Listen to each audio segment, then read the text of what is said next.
Well, welcome to part 2 of our video demo of the 8GC-VC Scout. Well, a couple of things I'd like to point out here on this particular aircraft. I personally think this is one of the best looking Scouts we've ever built. With the Juno white and the Mall blue, it's just gorgeous. We have it trimmed in gray and a metallic silver on the midline stripes.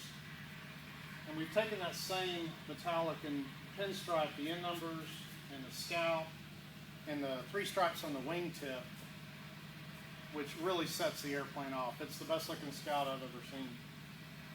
Now, one thing we do for you with the purchase of a new aircraft is we like to give you your own custom VIN number. This is our VIN number here, and we can make this change very easily. You just go online, FAA.gov, find the VIN number you're looking for, and we'll make the change for you. We prefer that VIN number be yours. It'd be your airplane at that point, not ours, so we'd like to have your VIN number on it. Another thing I'd like to point out is our tail wheel. We use the Alaska Bush tail wheel, a real nice tail wheel, and had real good luck with those. A lot less expensive than the Scott that we used to use. Well, let's go ahead and take a look inside. Well, another thing I really like about the Scout over some of the Cub variants out there is the door. We have a full height door, one piece, hinged in the front, with a key, lockable. That gives us a really low threshold, which makes entry to the airplane very easy, whether you're going into the front or the back seat. Wide door. There's a quick release here for emergency egress. Just pull the handle, the whole door comes off. Got a real nice pocket on the side, and it's a real substantial door. You can lock this and walk away and not worry about what you've left in the aircraft. Now let me show you the windows and the baggage compartment. Well, this is our standard window. One piece, full opening. Can be flown up to 90 indicated, fully open. No extra charge. It's a standard feature. We don't upcharge for this. It's really nice for doing aerial photography. Plenty of room, even from the back seat. You've got room to lean up and shoot out the window. The ventilation is great with this window open. We find it negates the need to remove the door. We also have a small window stay that we can mount if you'd like, that allows the window to rest in this position here. And that can also be alternated back and forth. Just remove the screw to take it out, whether it's summer or winter, to use the window however you'd like. Okay, let's take a look at the baggage compartment. Key locked, one piece door, very secure, nice substantial door. Uses a Coke machine type key, so not likely anybody's going to have one of these in their pocket. That gives us a baggage compartment, 10 cubic feet, and 100 pounds structurally that you can carry back here. But one of the nice features of this airplane with this new version of the Scout we have here is the rear extended baggage compartment. Now you notice also a lockable door. You lower the door, and the extended baggage consists of metal finished and painted, sides and top, rear, on top of a hardwood floor. Totally enclosed. You can throw a penny in there, it'd still be in there when you got back from flying. Extends 3 foot 3 inches back into past the rear bulkhead. And the nice thing about this baggage compartment, as opposed to some of the others out there, which you'll see that are typically mounted up high and to the rear of the rear bulkhead, is that it allows you to incorporate it into this baggage compartment.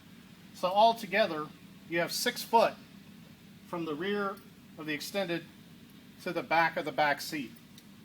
And if you take into account the floor, which is flat all the way to the firewall, you can extend that another approximately 7 feet for around 13 feet for fishing rods or whatever you might have.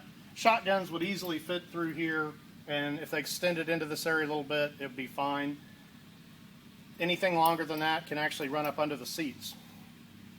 It's a real nice system, and one of the benefits of this is that it required us to move the battery from the rear of the aircraft to the firewall.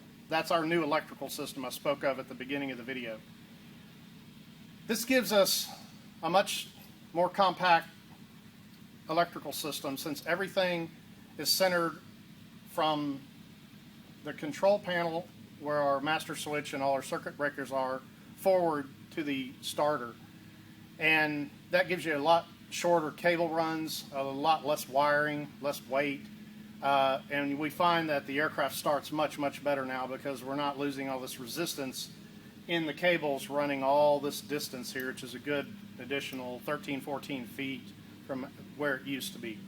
Another nice feature of that is the fact that it removed a heavy G35 battery, and we replaced it with a lightweight battery that mounts on the firewall ahead of the center of gravity. So not only do we have the extra carrying capability in this baggage compartment, which also consists of 30 pounds for a combined 130 pounds structurally, but you've moved the center of gravity forward to accommodate that.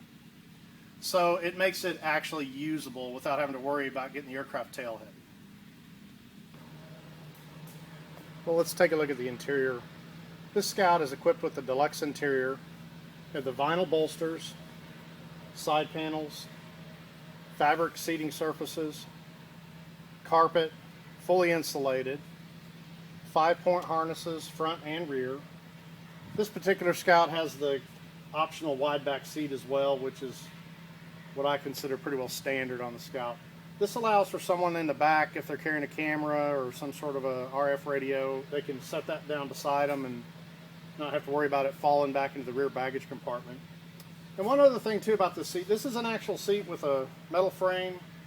The back comes forward so you can get into the rear baggage if you need to lay something over the back seat. It's easier to get in that way. You have a rear cargo net, and it's a real seat as opposed to some of the Sling affairs and some of the Cub variants. Very comfortable. The front seat is fore and aft adjustable. Has 5 positions.